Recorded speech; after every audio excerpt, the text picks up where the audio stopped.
রাজুকের আইনে আসলে বলা আছে রাজুক ইমপ্রুভমেন্ট স্কিম করবে, পূর্বাচল করে, উত্তরা করে। রাজুক ভাষান টেকটা শেষ করতে পারে না, এটা রাজুকের আইনের মধ্যেও প্রায়োরিটি না। আবার যদি আপনি বলেন 40% বস্তিবাসী, রাজুক তখন মন খারাপ করে, তখন সে নানান পরিসংখ্যান দিয়ে বলে না না বস্তিবাসী 28%। বস্তিবাসী যদি 28% হয় তারাও তো এই নগরবাসী।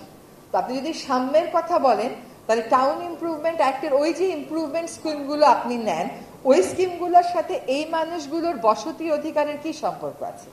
কোনো সম্পর্ক নেই তো। আপনার এই যে ইমপ্রুভমেন্ট স্কিমে মন্ত্রীরা, এমপিরা, ব্যবসায়ীরা একটা করে প্লট থাকলে আরো 2টা করে পাবে, 2টা করে থাকলে আরো 3টা করে পাবে, কিন্তু নদী ভাঙাতে সর্বশান্ত হয়ে যাওয়া মানুষেরা কিন্তু পাবে না। এগুলো কিন্তু এমন না যে আমি আজকে নতুন বলছি, এগুলো বলেই যাচ্ছি। এখন রাজুক বা গণপূর্তের বইতে এই দরিদ্র জনগোষ্ঠী কোথায়? রাজুক বা গণপূর্তের বইতে এই তরুণ তরুণীর অংশগ্রহণ কোথায়?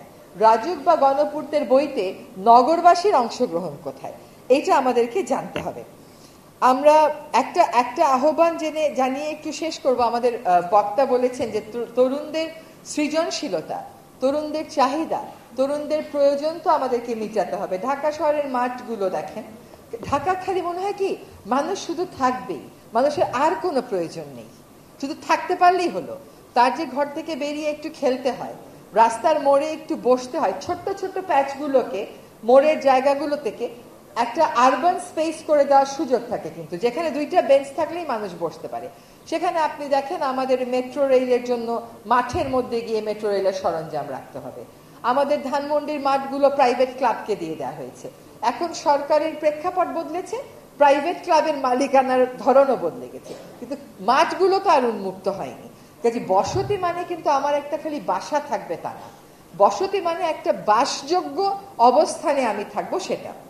তো আশা করি সকল মাঠগুলো যে মেট্রো রেল কর্তৃপক্ষকে বলে ওরা কিছু জিনিসপত্র সরাচ্ছে, পান্থকুঞ্জ ছোট্ট একটা জায়গা, সেখানেও উন্নয়নের সরঞ্জামাদি গিয়ে রাখা হচ্ছে। মানে মনে করা হচ্ছে যে মেগা প্রজেক্টগুলো হইলেই হবে, সবুজের আর দরকার নেই, মানুষকে আর খেলতে হবে না, মানুষকে আর নিঃশ্বাস নিতে হবে না। এইটা কিন্তু কোনোভাবেই গ্রহণযোগ্য না। তো